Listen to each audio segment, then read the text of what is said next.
For you to constantly win, when this voice over here, the real you, is saying, get the fuck out of here.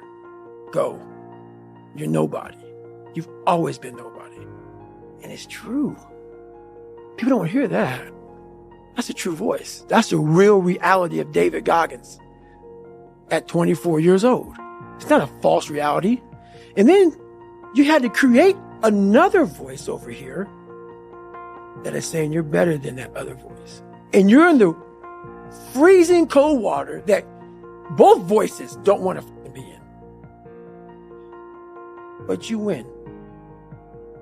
And it goes from the water to the studying, to the running, to losing weight, to how you eat, to how you function as a man. Every day of your life, you're winning these battles. And then I have normal people who only have one voice. Never created the second voice. The winning voice is the second voice. They have one voice. And that's just, I'm a piece of shit. That's all they hear. And then they judge people like me who are out here trying to be better. It's something that I can never really, it's a frustrating thing for me. Because I know the majority of people. I know what goes on in the brain because I studied the mind more than you. Because I'm a practitioner. So for you to be a piece of shit and come out of that, you don't just come out of it. You spend decades studying your mind and the human mind on how it functions in good environments, bad environments, stressful environments, patient environment. You studied all because you had to put all this together to create the mind to become successful. So it was like God blessed me with this brain. I had to create a mind. And so in doing so, I figured out every piece of human being in the world because that's what I was going off of for myself. So I know why you go on Instagram. I know why because you just have the time. You have the time because you don't want to put that time into bettering oneself. So I know why I'm misunderstood. I'm misunderstood by people who have plenty of time on their hands to misunderstand me because they are exactly where I once was, which is a low-life, lazy piece of shit. And it's the harsh reality of people who troll you, who go after you. They have nothing better to do with their lives. It's not some after-school special. It's the truth by once was that way. I know where it all comes from. That's why it's frustrating to me now, because I'm not so frustrated at the fact that I'm being trolled. I'm frustrated by the fact that you don't have the courage to try to be somebody better than what you're not. And that's the frustrating part. Most people live their whole lives without ever contemplating what it means to be great. They put all the greats on a pedestal, but think of themselves as mere mortals. And that's exactly why greatness eludes them. They turn it into some untouchable plane, impossible for almost anybody to reach. And it never even crosses their mind to aim for it. No matter what I'm doing or which arena I'm engaging in, I will always aim for greatness because I know that we are all mere mortals and greatness is possible for anyone and everyone if they are willing to seek it out in their own soul. In Gogglish terms, greatness is a state of letting go of all your faults and imperfections, scavenging every last bit of strength and energy and putting it to use to excel at whatever you set your mind to. Even if some motherfucker out there told you it was impossible, it is a feeling pursued by those rare souls willing to extend themselves beyond reason and pay the cost. In the late 1950s, Captain Joseph Kittinger was a pilot in the Air Force, tapped for experimental aviation and skydiving duty in New Mexico. He wasn't a household name. In fact, hardly anybody knew the first thing about him until August 16, 1960, when he donned a red duct tape pressure suit and boarded an open-sided gondola tethered to an onion-shaped helium balloon. He flew that rig nearly 20 miles high until he reached the thin atmospheric line where everything goes from blue to black. He traveled to a place where the horizon did not exist. He was above and beyond all previously known limitations. Suspended at 102,800 feet, he unclipped his harness and stepped into space. His free fall lasted nearly 5 minutes. His maximum velocity was 614 miles per hour. He plummeted over 80,000 vertical feet before his primary chute opened. This was no Red Bull sponsored party. It wasn't a television show. Kittinger wasn't an entertainer. He was an explorer, a seeker of a new realm for the world. His flight and his jump helped make manned space flight possible. And also for himself. I don't jump to Earth from outer space, but I know that atmospheric line between blue and black. It is the glimmer of greatness that runs right through the human soul. We all have it. Most of us will never see it because to get there requires a willingness to extend yourself to the limit without any guarantee of success. Then again, success is just another mile marker on the journey. Landing the jump and walking away while lighting a cigarette as if it were a typical day on the job made Kittinger look cool. But it didn't make him great. His willingness to do it in the first place, knowing that the chances of failure were high and everything it cost him, made him great. It wasn't a stunt to garner fame or publicity. It was merely an attempt to see what was humanly possible. Just as words can be redefined, never doubt that we can redefine ourselves. It can feel impossible at times because we live in a world filled with arbitrary boundaries and fixed social lines that are as thick as the walls around a fortress. Worse, we allow those walls to limit us in too many ways. The brainwashing starts early, and it starts at home.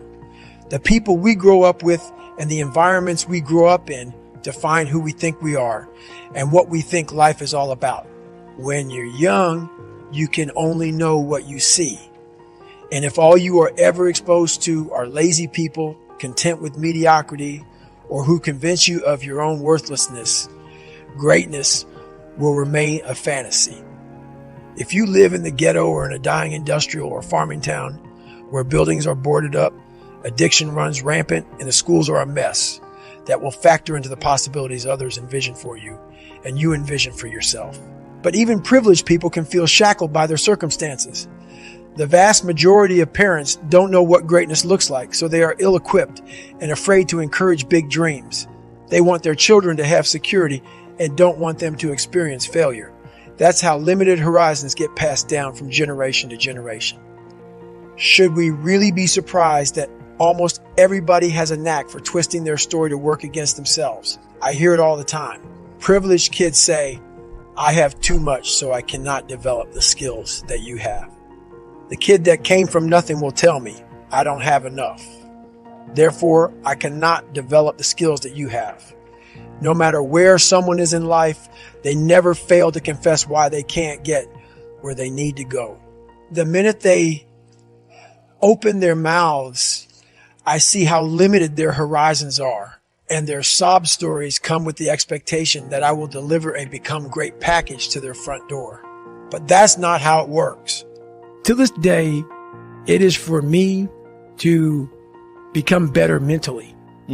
How I look has just become I have thousands, hundreds of thousands of miles on this body, running, pull-ups, push-ups, swimming, whatever you want to call it.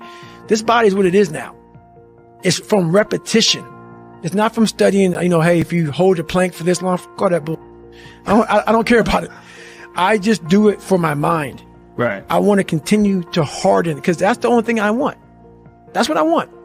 I want to have that mind ready for life. Identity is a trap that will keep you in blinders if you let it.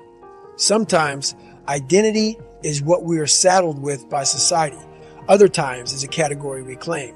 It can be empowering to associate yourself with a particular culture, group job, or lifestyle. But it can also be limiting. If you stick with your own too closely, you will be susceptible to groupthink, and you may never learn who you really are or what you can accomplish. I know people who are so obsessed with landing a specific job that once they settled into that role, they clipped their own wings. They never moved on or attempted to try anything new, and that blocked them from evolving and developing new skills. Sometimes we are misled by others who categorize us based on what they perceive as our identity. When I met with Navy recruiters, several tried to steer me away from SEAL training and into a different opportunity because I didn't fit the mold. I was overweight, my ASVAB scores were low, and there was my skin color. Remember, I was only the 36th Black Navy SEAL. The recruiters weren't trying to hurt me, and I don't believe they were racist. They honestly thought they were helping me by presenting more realistic options. Usually, however, we mislead ourselves. Those of us who are struggling with our self-worth, like I was as a child, often build identities around the very things that haunt us the most. Not because we want to, but because subconsciously we are convinced that is how everyone else sees us. You cannot allow what someone else may or may not think about you or the issues you're dealing with to stop your progress. My environment and my history made me over-anxious and stressed out. The color of my skin made me a mark. I was prejudged and vulnerable at almost every turn, and it was my job to defy all of that.